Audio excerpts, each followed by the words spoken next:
வந்தா சுட்டா ரிப்பீட்டு, வந்தா சுட்டா ரிப்பீட்டு. இந்த டயலாக் ஞாபகம் இருக்கா உங்களுக்கு?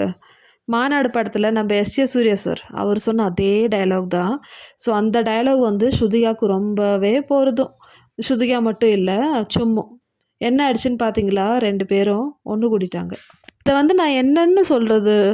இதெல்லாம் வந்து இவங்களோட கேம் பிளானா? இல்ல நிஜமாலுமே நடக்கிறதான்னு புரியல மக்களே. ஸோ இப்ப லைவ்ல என்ன நடந்திருக்குன்னு பார்த்தீங்கன்னா, ஸ்ருதிகாவும் சும்மும் வந்து சாரி கேட்டுட்டாங்க. ஃபர்ஸ்ட்டு சாரி கேட்டது யாருன்னு பார்த்தீங்கன்னா, சும் தான். இன்னைக்கு ஃபுல்லாவே வந்து நம்ம ஸ்ருதிகா ரொம்ப லோன்லியா தான் இருந்தாங்க. ரொம்ப லோ எனர்ஜியா தான் இருந்தாங்க. ஸ்ருதிகாவ இப்படி பார்த்ததே கிடையாது. ஸோ எல்லார்கிட்டயும் வந்து ரொம்ப ஸ்லோவா தான் போயிட்டு பேசிட்டு இருந்தாங்க. இந்த பாய்சன் கேங் கிட்ட வந்து போவே இல்ல. ஸோ ஸ்ருதிகா தனியா எல்லா ஹவுஸ்மேட்ஸ் கூடயும் அப்படியே உட்காந்துட்டு இருந்தாங்க. அது பார்த்தபோது நான் நெனச்சேன், சரி ஸ்ருதிகா இப்படியே இருக்கட்டும். கிராஜுவலி அவங்களோட எனர்ஜி வந்து இன்க்ரீஸ் ஆயிரும் டே பை டே. ஸோ இண்டிவிஜுவலா கேம் ஆடட்டும்னு நெனச்சா, இந்த சும் பொண்ணு வந்து ஸ்ருதிகா கிட்ட போயிட்டு, "சாரி ஸ்ருதிகான்னு" சொல்ட்டாங்க. அவ்வளோதான். ஸ்ருதிகாவோட சோலி முடிஞ்சிச்சுன்னு சொல்லலாம். ஆல்ரெடி ஸ்ருதிகா ஒரு சும் மேல ரொம்ப பொசசிவா இருக்காங்க. இதில வேற சும்மே வந்து சாரி கேட்டுருக்காங்க. ஸோ இத விட வேற என்ன வேணும் நம்ம ஸ்ருதிகாக்கு? ஸ்ருதிகா இது கேட்ட உடனே சும்மா ஹக் பண்ணி, கிஸ் பண்ணி, "நீ வந்து என்னோட பெஸ்டி, என்னோட ஃப்ரெண்டு, நீ தான் என்னோட ஃபேவரைட்" அப்படின்னு சொல்லுவாங்க. மேக்ஸிமம் ஒரு 1 ஆர் 2 டேஸ் நல்ல ஃப்ரெண்ட்ஷிப்பா இருப்பாங்க. திருப்பி ஒரு சண்டை வந்து நம்ம ஷில்பா பாய்சன் எடுத்துடுவாங்க. இல்ல கரண் இருக்காரே, கரண் இருக்கிற வரைக்கும் சண்டைக்கு பஞ்சமா என்ன? ஸோ கரண் வந்து ஸ்டார்ட் பண்ணுவாரு.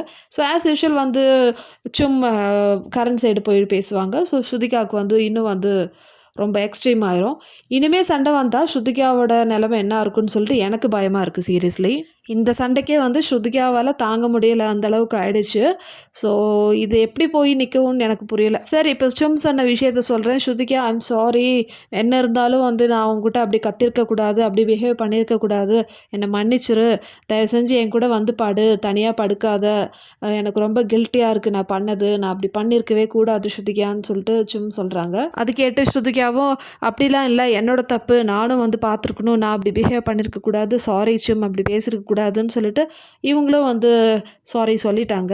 ஸோ அவ்வளோதான் முடிஞ்சிச்சு. ஸோ 2 பேரும் வந்து ஒண்ணு கூடிட்டாங்க. இதில ஆடியன்ஸான நம்மளோட வேலை என்னன்னு பார்த்தீங்கன்னா, ஸ்ருதிகா ஃபேன்ஸா இருந்தா அவங்களுக்காக ஃபீல் பண்ணி நம்ம வருத்தப்பட்டுட்டே இருக்கணும் ஒரு நாள் ஃபுல்லா. ஐய்யய்யோ! ஸ்ருதிகாக்கு இப்படி ஆயிடுச்சே. ஸ்ருதிகா ரொம்ப நல்லவங்க அப்படிலாம் சொல்லிட்டு. இல்லன்னா ஸ்ருதிகா ஹேட்டர்ஸா இருந்தா, வேணும் அவளுக்கு அப்படிதான் வேணும். அவ வந்து ஏன் இப்படி விளையாடல? இண்டிவிஜுவலா விளையாட வேண்டியதுதானன்னு சொல்லிட்டு, நம்ம வந்து நம்பளே வந்து அங்கேயும் இங்கேயும் அடிச்சுன்னு இருப்போம். ஸோ இந்த ஒரு ப்ராசஸ் வந்து இந்த சீசன் முடியிற வரைக்கும் இருக்கும். இல்லன்னா இதில யாராவது ஒருத்தர் எவிக்ட் ஆகுற வரைக்கும் இருக்கும். ஸோ தயவு செஞ்சு சும்மா எவிக்ட் பண்ணி விட்டுருங்க. எங்களுக்கு வந்து ஸ்ருதிகா தான் முக்கியம். என்னதான் சொன்னாலும் எங்களுக்கு வந்து ஸ்ருதிகா தான் முக்கியம்னு சொல்லிட்டு நாங்க இருக்கோம். அதனால பிக் பாஸ்க்கு ஒரு வேண்டுகோள். நீங்க தயவு செஞ்சு சும்மா எவிக்ட் பண்ணி விட்டுருங்க. எங்க ஸ்ருதிகா வந்து அவங்களோட கேம ஆடட்டும். இல்ல எங்களுக்கு கன்டென்ட் தான் முக்கியம். நாங்க சும்மையும், ஸ்ருதிகாவையும் கடைசி வரைக்கும் வச்சுட்டு தான் இருப்போம்னு சொன்னா, எங்களுடைய தலையெழுத்து. நாங்க இந்த சீசன பார்த்து தான் ஆவணும். ஸ்ருதிகா வேற விளையாடுறாங்க. ஸோ அதுதான் இப்போதைக்கு லைவ்ல வந்து எல்லாம் சரியாயிடுச்சு. 2 பேரும் பேச ஆரம்பிச்சுட்டாங்க. அவ்வளோதான் மக்களே. Live updates as usual. இந்த வீடியோ பிடிச்சிருந்தா சேனல் லைக் பண்ணுங்க, ஷேர் பண்ணுங்க அண்ட் சப்ஸ்கிரைப் பண்ணுங்க. இதே மாதிரி பிக் பாஸோட அப்டேட்டோட அடுத்த வீடியோல பார்க்கலாம்.